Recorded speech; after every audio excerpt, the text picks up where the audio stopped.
পয়াস মাস, শীতটা বেশ ঝাঁকিয়ে বসেছে। গেল বছর থেকে এ বছর শীতের প্রকোপটা অনেক বেশি। কম্বল মোড়া দিয়ে আমি ঘুমাচ্ছিলাম। হঠাৎ মা এসে ঘুম থেকে ডেকে তোলে। আমি বিরক্তি নিয়ে আড়মোড়া দিয়ে কম্বলের নিচ থেকে মুখখানা বের করে তাকাই মার দিকে। আমার হাতে ফোন খানা ধরিয়ে দিয়ে রুম থেকে চলে যান।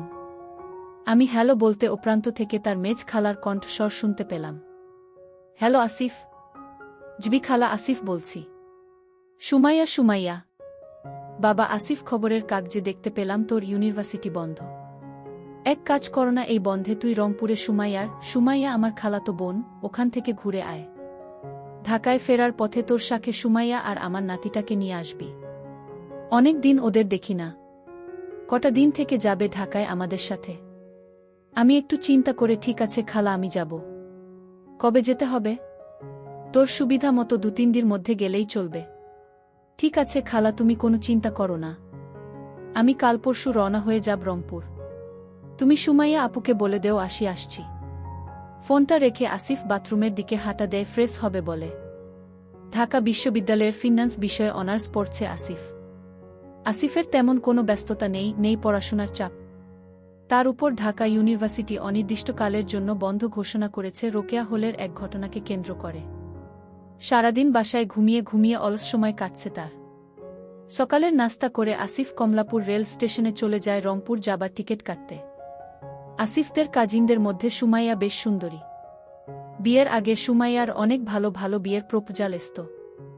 সোমা 5 ফিট 5 ইঞ্চি লম্বা, গায়ের রং উজ্জ্বল ফর্সা। আর শরীরের গঠনও বেশ ভালো, যেন ছেলেদের আগুন ধরাত। পাড়ার সব বয়সী ছেলেরা পাগল ছিল সুমাইয়ার জন্যে। সুমাইয়ার বাবা হঠাৎ করেই সুমাইয়ার বিয়ে ঠিক করে ফেলেন এক বিসিএস ক্যাডার ছেলের সাথে। পাত্রের বয়স একটু বেশি, 36। আর সুমাইয়া 22 বছরের পরিপক্ক এক রমণী।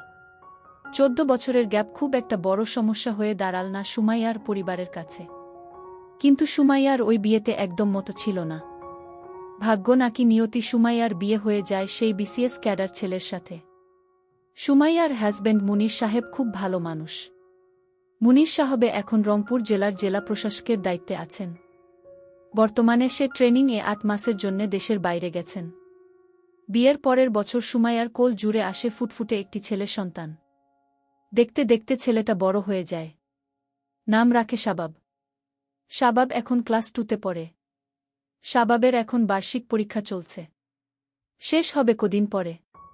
তারপর দিন আসিফ তার লাগেজ গুছিয়ে রওনা হয় রংপুরের উদ্দেশ্যে। এসি কেবিন, শোবার জন্যে স্লিপার আছে।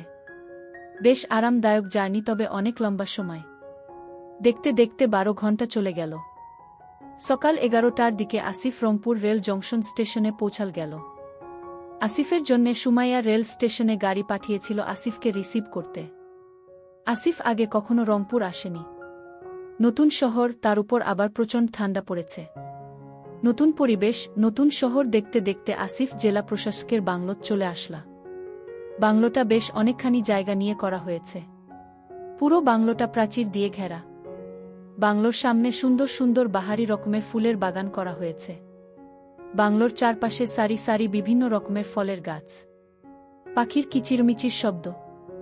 শহর থেকে একটু দূরে নিরিবিলিতে খুব সুন্দর করে সাজানো বাংলোটি। জেলা প্রশাসকের বাংলো বলো কথা। গাড়িটি বাংলোর ভিতরে আসার পর সুমাইয়াকে বেরিয়ে আসতে দেখল আসিফ। প্রায় 4 বছর পর সুমাইয়ার সাথে আসিফের দেখা। সুমাইয়া ওই দিন জর্জেটের শাড়ি পরেছিল। শাড়িটি উপর থেকে একটা শাল দিয়ে জড়ানো। আসিফ গাড়ি থেকে নামার পর সুমাইয়া দুহাত এগিয়ে দিয়ে আসিফকে। সুমাইয়ার বিশাল আসিফের বুকে চাপ খেল কয়েক সেকেন্ডের জন্যে। নরম পেয়ে আসিফের একটা কাঁপনি দিয়ে ওঠে। নড়েচড়ে ওঠে, দাঁড়াতে শুরু করে। মুক্ত হবার সময় সুমাইয়ার গায়ের চাদরটা খুলে যায়। সাথে সাথে সুমাইয়ার হাতা আসিফের চোখ সুমাইয়ার দিকে আটকে যায়। সুমাইয়া সেটা বুঝতে পেরে শালটা পেঁচিয়ে নেয় গায়ে। আসিফের কাছে জানতে চাইল পথে কোনো সমস্যা হয়নি তো। আসি না সূচক উত্তর দিল। আসিফের প্রতি একটা বিশেষ দুর্বলতা আছে। পেয়ে আসিফের মনটা চলে যায় সুমাইয়ার দিকে। দৃষ্টিতে সে সুমাইয়াকে অবলোকন করতে থাকে। সোমা আসিফকে পুরো বাংলোটি ঘুরিয়ে দেখাতে থাকে। বাংলোটা 3 তালা। নিচে তালায় ড্রয়িং, ডাইনিং আর কিচেন রুম আছে।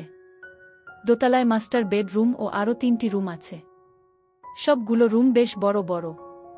বাংলোর 3 তলায় স্টোর রুমের মতো কিছু রুম আছে। তার উপরের তলায় ছাদ। পুরো বাংলোটি খুব সুন্দর পরিপাটি করে গুছানো। সুমাইয়া আসিফকে পুরো বাংলোটি ঘুরিয়ে দেখাল। তারপর দোতায় একটি রুম দেখিয়ে আসিফকে ফ্রেশ হতে বললা। আসিফ তার থাকার রুমটি এক ঝলক দেখে নিল। একটা অ্যাটাচড বাথরুমও আছে সাথে। রুমে একটা কিং সাইজ খাট, তার পাশে আলমিরা ও ছোট একটা টেবিল। আসিফের বেশ পছন্দ হল নিজের রুমটি। দুপুরের খাবার দেয়া হয়েছে। আসিফকে নিচ তলায় খেতে ডাকে সুমাইয়া। সুমাইয়া দুপুরের শাওয়ার নেয়ার পর কাপড় চেঞ্জ করে হালকা গোলাপি রঙের মেক্সি পরেছে। চুলগুলো তখনও ভেজা। মেক্সির ভেতর থেকে তার অস্তিত্ব জানান দিচ্ছিল। সুমাইয়াকে বেশ আকর্ষণীয় দেখাচ্ছিল। সুমাইয়াকে আগের থেকেও আরও সুন্দর লাগছিল আসিফের। মনে হচ্ছিল সব রিলেশন বিসর্জন দিয়ে সুমাইয়াকে বউ বানিয়ে নেয়। কিন্তু তা কি আর সম্ভব? বয়সে আসিফ সুমাইয়ার থেকে 5 বছরের ছোট। তাকে কি বউ করার ব্যাপারে বড় ছোট কোনো ব্যাপার না। কিন্তু কেমন করে? আসিফ দুপুরের ভাত খেতে খেতে চিন্তা করতে লাগল কেমন করে সুমাইয়াকে বলবে। দুপুরের ভাত খাবার পর আসিফ ছাদে উঠে একটা সিগারেট ধরায়। শীতের আমেজ সিগারেটে টান দিতে আসিফের বেশ ভালোই লাগছিল। ছাদে কিছু কাপড় শুকুতে দেয়া হয়েছে সারিবদ্ধভাবে।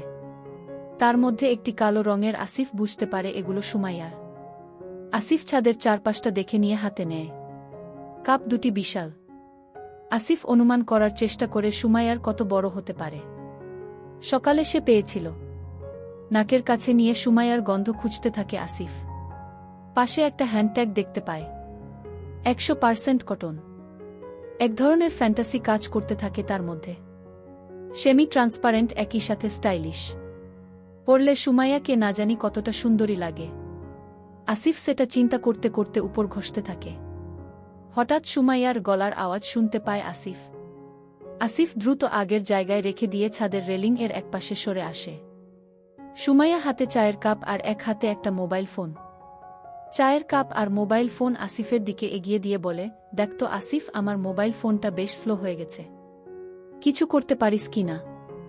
আসিফ সুমাইয়ার ফোনটা হাতে নিয়ে অপশনগুলো দেখে ঠিক আছে কিনা। Android handset. মোবাইলটা হাতে নিয়ে আসিফ কৌতূহলবশ কল লিস্ট দেখতে থাকে।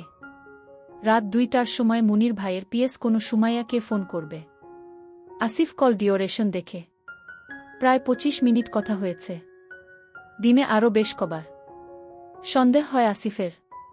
আসিফ ফোনটি রিসেট করে দিয়ে নতুন করে সেট আপ করে দেয়। সাথে একটা অটো কল রেকর্ডিং অ্যাপ্লিকেশনটা ডাউনলোড করে ইনস্টল করে দেয়। তারপর সুমাইয়ার হাতে দিয়ে দেয়। সুমাইয়াকে সে আর চোখে দেখতে থাকে। সুমাইয়ার প্রতি একটা তীব্র অনুভব থাকে সে। সুমাইয়ার আগের থেকেও আরও ভারী হয়ে উঠেছে। গোলাপি মেক্সির উপর কোনো নেয়নি সুমাইয়া। ফলে তার পবতসমান বেশ ভালো মতোই দেখা যাচ্ছিল। আসিফ যেন তা চোখ দিয়ে গিলে খেতে থাকে। এই শীতের রাতে সুমাইয়ার মতো সুন্দরী নারীকে পেলে মন্দ হতো না। পাগল বানিয়ে দিত আসিফ। তার জন্যে রাস্তা খুঁজতে থাকে আসিফ। রাতে একটু আগে ভাগে ঘুমিয়ে পড়ে আসিফ। রাত 2টার দিকে হঠাৎ তার ঘুম ভেঙে যায়। সে ঘুম থেকে উঠে পানি খাবার জন্যে নিচে নামে আসতে থাকে। হঠাৎ সোমা এবং পুরুষ কণ্ঠস্বর শুনতে পেয়ে থেমে যায়। নীরবে সে নিচে নেমে আসে। শুনতে পায় সুমাইয়া বলছে মুনির ভাইয়ের পিএসকে বলছে, প্লিজ দেখো, এখন এসব হবে না। ঢাকা থেকে আমার কাজিন এসেছে। তোমাকে একটু চলে যাব জান। আমার কাজিন জানতে পারলে সর্বনাশ হয়ে যাবে। ও যতদিন এখানে আছে ততদিন এগুলো থেকে দূরে থাকতে হবে আমাদের দুজনকেই। আসিফ যেন আকাশের চাঁদ পেয়ে যায়। সুমাইয়ার চাবি তার হাতে চলে আসে। এহেন মেঘ না চাইতেই জল। আসিফ তার রুমে ফিরে এসে লক্ষ্য করতে থাকে সুমাইয়া কখন উপরে আসবে। তার 5 মিনিট পর সুমাইয়া উপরে আসে। সুমাইয়া উপরে উঠে আসিফকে দেখে চমকে যায়। আসিফ টিটকারি সুরে বলে, ভালো, বেশ ভালো, ভালোই চলছে পিএস এর সাথে তাহলে। সুমাইয়া ভ্যাবাচ্চাকা খেয়ে বলে, কিসের ভালো? কি চলছে? কি বলছিস জাতা? আসিফ নিজের মোবাইলের ভিডিওটি বের করে সুমাইয়াকে দেখায় আর বলে মুনির ভাইকে ভিডিওটা দেখাতে হবে। সুমাইয়া লজ্জায় মাথা নিচু করে আসিফের কোনো কথার উত্তর না দিয়ে নিজের রুমে গিয়ে দরজা বন্ধ করে দেয়। সুমাইয়া চিন্তায় পড়ে যায় আসিফকে নিয়ে। মনে মনে যে ভয়টা পাচ্ছিল সেটাই ঘটেছে। আসিফ দেখে ফেলেছে তাদের দুজনকে। আসিফ যদি মুনিরকে সব বলে দেয় তাহলে তার সংসার নিয়ে টানাটানি পড়ে যাবে। কিভাবে আসিফকে সে সামাল দিবে বুঝতে পারছে না। সারারাত সুমাইয়ার ঘুম হল না। ওদিকে আসিফ মনে মনে বেশ খুশি, সুমাইয়াকে টিকেট পেয়ে গেছে সে। এখন শুধু সময়ের ব্যাপার মাত্র। সুমাইয়াকে সে ব্ল্যাকমেইল করবে। সুমাইয়াকে আত্মসমর্পণ করতেই হবে আসিফের কাছে। পরদিন সকালে ঘুম থেকে উঠার পর সুমাইয়া আসিফকে এড়িয়ে চলতে লাগল। আসিফ সুমাইয়াকে সুযোগ খুঁজতে থাকে। বাসায় একটি কাজের মেয়ে আসে সকালে। কাজ শেষ করে সে চলে যেতে যেতে বিকেল হয়। বিকেলে আবার শাবাব স্কুল থেকে চলে আসে। সুযোগের অপেক্ষা তাকে বেশিক্ষণ করতে হয় না। বেলা 12টার দিকে সুমাইয়া শাওয়ার নিয়ে ভেজা কাপড় হাতে নিয়ে ছাদের দিকে যেতে থাকে তা রোদে দেবার জন্যে। আসিফ মনে মনে চিন্তা করে, এই তো সুযোগ। আসিফ নিচতলায় নেমে দেখে নেয় কাজের মেয়েটা রান্নাঘরে রান্না করছে। আসিফ দেরি না করে ছাদের উদ্দেশ্যে রওনা হয়। সুমাইয়া কাপড় রোদে দিয়ে নিচে আসতে থাকে, অমনি ছাদের চিলে কোঠায় সুমাইয়াকে একা পেয়ে দেওয়ালের একপাশে ধরে আসিফ। সুমাইয়াকে কোনো সুযোগ না দিয়ে আসিফ সুমাইয়ার আরম্ভ করে। সুমাইয়া নিজেকে ছাড়িয়ে নেওয়ার চেষ্টা করে কিন্তু সফল হয় না। সুমাইয়া চিৎকার দিয়ে ওঠে, বলে, ভালো হচ্ছে না কিন্তু, ছাড় আমাকে। যখন মুনির ভাইয়ের পিএস রবি সাহেব তোমাকে তখন খুব ভালো লাগে তাই না? আমি কিন্তু চিৎকার করব। চিৎকার কর না, আমিও সবিকে বলে দিব তোমার কুকর্ম। শুধু তোমার নিয়ে একটু খেলা করব রবি সাহেবের মতো, তারপর ছেড়ে দিব। আর কখনো তোমাকে ডিস্টার্ব করব না। শুধু এতটুকুই, আর কখনো আমাকে ডিস্টার্ব করবে না? না, করব না, প্রমিস। আসিফ সুমাইয়াকে দেওয়ালে ঠেস দিয়ে ধরে। আসিফ সুমাইয়ার খুব কাছে এসে সুমাইয়ার চোখের উপর চোখ রাখে।